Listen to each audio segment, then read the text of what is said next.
Very saddened, great tragedy, a great loss, a great disappointment, a disappointment for our industry.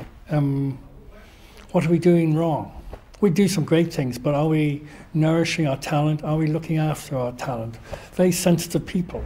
Well, it's quite rare that you get a sort of a really original talent. I mean, clothes sort of have two legs and two arms and a neck hole, and I think McQueen probably was one of those talents that comes along maybe once every 20, 30 years. It's such a tragedy and a shock, and I didn't know him personally. I'd met him at various events, but I can honestly say that I am and have been such a massive fan of his work. You know, I have many of his dresses and shoes and accessories, and I think the thing was about Alexander McQueen that he was one of the great fashion designers, but what we all loved was that he was British. His catwalk shows were probably the best in the world, and I'm talking Paris, Milan, New York, London.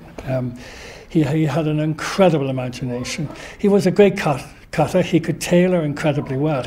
That's why he did so well in St. Martin's. He was a wonderful, he can create, and so few designers can design and cut and make. He was just an incredibly powerful force in a way that's quite hard to explain if you didn't actually see the shows that he did, because so much of what he did was very theatrical, very multidiscipline. He was a designer who worked not just, I feel, in fabric, but he was a very kind of intellectual designer who explored all kinds of ideas. Alexander's style was all about sort of very unique and individual pieces, created with also a sense of style that made females feel really feminine and really glamorous and sexy.